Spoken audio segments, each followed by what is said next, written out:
Wacky, wacky Wednesday. We're back moving the chains. It's got me feeling nicey with your man, Sammy, the man McIntyre. Woo! Raiders got that dub, as I do every Wednesday. I give you guys my reaction. Raiders got the dub. 49ers got some injuries I got to touch on. Man, what is wrong with this team? My God, what are they feeding to those boys out there? They got the Stanford health thing 2 feet away. I don't get it. It's just been a recurring theme for the Niners with Kyle Shanahan at the helm, along with John Lynch. And then, sad day today in American history. I'm not going to get too much into it. You guys already read the story. Just made my heart sink as I was working out tonight and got the news. So, the Raiders got the dub.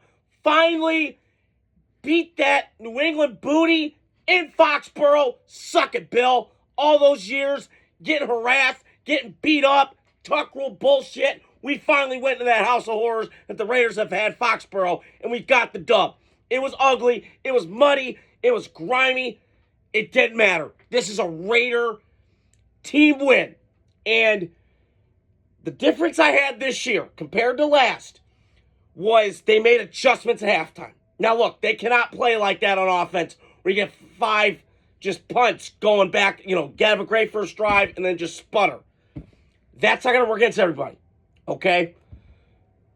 But I was encouraged by Geno Smith and the way that he got the ball to everybody, Bowers and Jacoby Myers going back to New England in a revenge kind of game.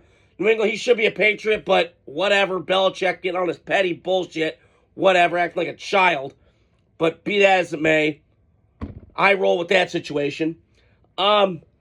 And then, you had Bowers go for 5 for 103. And then you had Thornton making big plays. I was a big fan of his, not because I got 2 cousins that went to the University of Tennessee, but just his big play ability, the fast, the speed.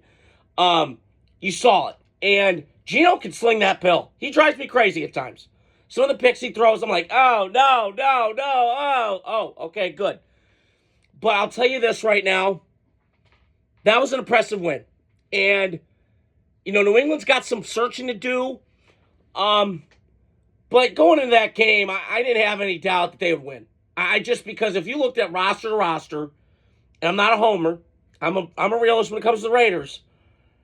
I went and looked, that roster, the Raiders just better. They got better players. Brock Bowers, second best player on the field on offense. Probably the best player on the field on offense. And Max Crosby's probably the best player on defense. You could argue maybe Christian Barrymore for the Patriots, but that's about it. So you kind of got it.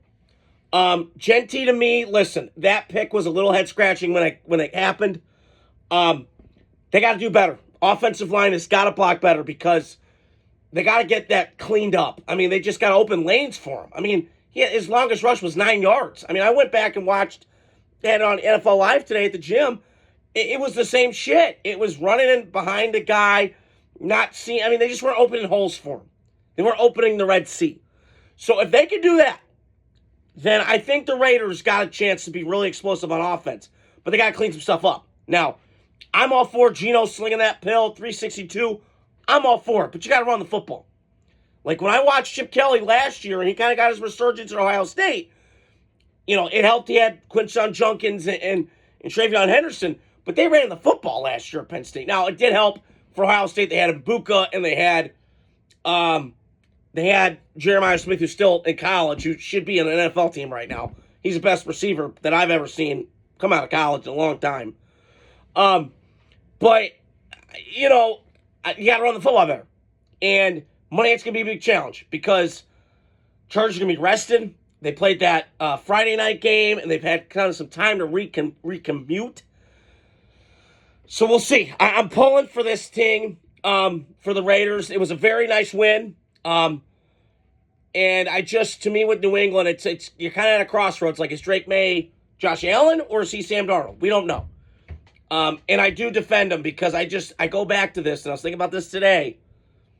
You can't ask a quarterback that has not a lot of pieces around him to work.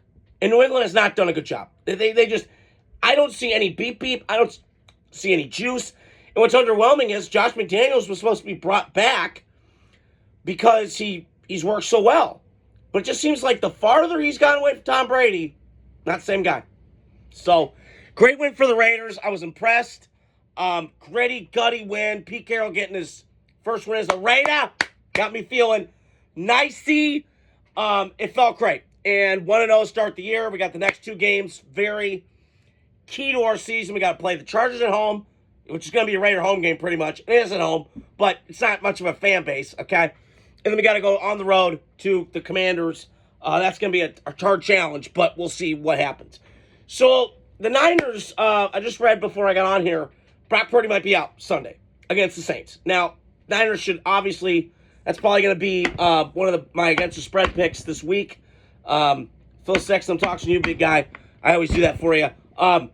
But that's going to be one of the biggest ones of the weekend, I believe. But it's just still, I mean, again, this Niner team, it's an injury-rattled mess. And again, I understand they're a physicality team, and I get that.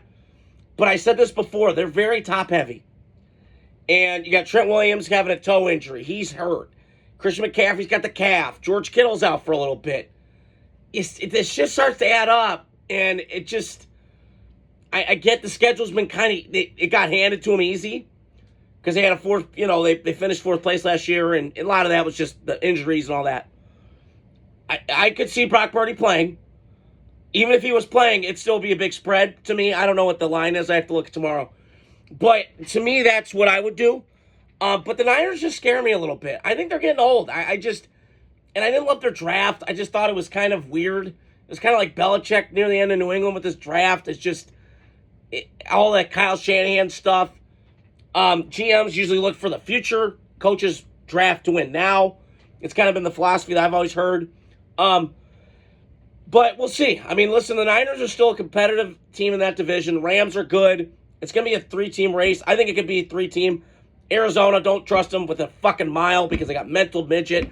Mayor Munchkinland playing quarterback. I'm out. Although I do respect Jonathan Gannon, and that Will Johnson kid balled out on Sunday.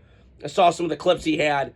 Lighting up Chris Olave, throwing that screen to him, pow. And then only gave up like 4 catches for 32 yards. Was outstanding. Derek Solomon, Brody, I'm talking to you guys because you guys love Michigan football, and he was a stud. Got hurt, had some stuff go down. But nobody can dispute the talent with Will Johnson. That kid's a stud. And he is. So... that's just, I mean, the Niners, again, what cracks me up is they're 2 feet away from Stanford's campus to get all this medical attention, all this help, and you don't take it? Like, what's going on? With all the technology and all this stuff going on, it's just alarm belling to me that they do not do anything to make sure these injuries don't keep preventing. Football's a dangerous sport, I understand that, but I don't know. It's just very, very bizarre. So, last thing I wanted to touch on, because I thought this was interesting. So, I'm at the gym the other night, and I'm reading on my phone that Tyreek Hill, because Miami, that shit's a shit show right now, right? He would go to Pittsburgh. Woo! Okay, my take is this. It doesn't change much. It doesn't change much. But this is what Mike Tomlin does. It's very un-Steeler-like, And the Steelers have this identity crisis, like, I always feel like. They, want character guys, but nobody's drafted more diva or dumbasses on offense more than the Steelers. So, and I get you can take guys that, you're not going to have a whole football team of choir boys, okay? You had some guys with some screw looses. I get it. Dallas had that. Packers had that with Clay Matthews. You're just going to have those kind of guys. But this Tyreek Hill thing, I would not touch with a 10-foot pole. If I'm Pittsburgh, look, I know you're trying to get Aaron to send him out on his last ride and send him off in the sunset on a legendary career. A little underwhelming for me, but legendary nonetheless. But do what you want, Pittsburgh, because now you can get Pickens and you got Hill, but it's going to be like AB all over again. It's just going to be so much high-maintenance shit. They're going to be in the news. You got Aaron Rodgers. You got Metcalf. Is he going to throw a fucking hissy fit? We don't know. This just screams dysfunction. This is something the Raiders would do back in the day. And I'll never forget, I got to tell a story real quick. So I went to the Colts-Raider game. I'm going to that game in a couple weeks. Cannot wait for it. Love going to Raiders-Colts with my dad. It's traditional that we always have. But I remember when the Raiders had a chance to take Jalen Ramsey. And a Raider fan was like, yeah, let's get a 4th rounder. Yeah, whoa. And I'm sitting there in my head going, nope, don't need to do that. And the Raiders didn't. And they didn't panic because that would have been an Al Davis move right there. And they didn't do it. And it's helped them a lot. Now, we obviously know that the Gruden era was weird. The second go-around. But I believe that the Steelers get it, and Tyreek Hill, it's not going to change anything. It's going to be the same shit that I've been seeing with the Pittsburgh Steelers. If they're going to be 10 wins, they're going to get in, they're going to get bounced. It's just the same shit, different day. So, we'll see what happens. But I don't know. It's just a really big risk right now with a team that doesn't really need a lot more drama than it needs in Pittsburgh.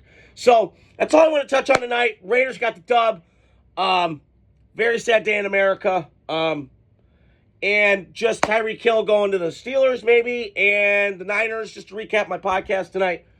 Niners and their injury bug. So, hope you guys are doing well. Adios. Stay tuned for more content. Godspeed. Love you.